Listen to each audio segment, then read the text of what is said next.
श्लोक में भगवान कहते हैं ज्ञेयं यत् प्रवेक्ष्यामि यज् ज्ञात्वा अमृतम् अश्नुते अनादिमत् परम्परम न सत् असत उच्यते। जो ज्ञेय पूर्वोक्त के ज्ञान से जानने योग्य है उस परमात्म तत्व को मैं अच्छी तरह से कहूंगा, जिसको जानकर मनुष्य अमरता का अनुभव कर लेता है। वह ज्ञेय तत्व अनादि वाला और परम ब्रह्म है। उसको न सत कहा जा सकता है और न ही असत ही कहा जा सकता है। ज्ञेयं यत् प्रवेक्ष्यामि। भगवान यहाँ ज्ञेय तत्व के वर्णन का उपक्रम करते हुए प्रतिज्ञा करते हैं कि जिसकी प्राप्ति के लिए ही मनुष्य शरीर मिला है, जिसका वर्णन उपनिषदों, शास्त्रों और ग्रंथों में किया गया है, उस प्राप्त ज्ञेय तत्व का मैं अच्छी तरह से वर्णन करूंगा। ज्ञेयम अवश्य जाने योग्य कहने का तात्पर्य है कि संसार में जितने भी विषय, पदार्थ, विद्याएं, कलाएं आदि हैं, वे सभी अवश्य जाने योग्य नहीं। अवश्य जाने योग्य तो केवल एक परमात्मा ही है। कारण है कि संसारिक विषयों को कितना ही जान लें तो भी जानना बाकी ही रहेगा। संसारिक विषयों की जानकारी से जन्म मरण भी नहीं मिटेगा, परंतु परमात्मा को तत्व से ठीक तरह से जान लेने से जानना बाकी नहीं रहेगा और जन्म मरण भी मिट जाएगा।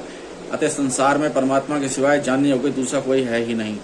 यज् ज्ञात्वा अमृतम् अश्नुते। उस ज्ञेय तत्व को जानने पर अमरता का अनुभव हो जाता है, अर्थात स्वतःसिद्ध तत्व की प्राप्ति हो जाती है, जिसकी प्राप्ति होने पर जानना, करना, पाना आदि कुछ भी बाकी नहीं रहता। वास्तव में स्वयं पहले ही से ही अमर है, पर उसने मरणशील शरीर आदि के साथ एकता करके अपने को जन्मने मरने वाला मान लिया है। परमात्म तत्व को जानने से यह भूल मिट जाती है और वह अपने वास्तविक स्वरूप को पहचान लेता है, अर्थात अमरता का अनुभव कर लेता है। अनादिमत उससे यवन मात्र संसार उत्पन्न होता है, उसी में रहता है और उसी अंत में उसी में लीन हो जाता है, परंतु वह आदि, मध्य और अंत में ज्यों का त्यों विद्यमान रहता है। अतः वह अनादि कहा जाता है। परम ब्रह्म प्रकृति को भी कहते हैं, वेद को भी कहते हैं। परम ब्रह्म तो एक परमात्मा ही है, जिससे बढ़कर दूसरा कोई व्यापक, निर्विकार, सदा रहने वाला तत्व नहीं है। वह परम ब्रह्म कहा जाता है।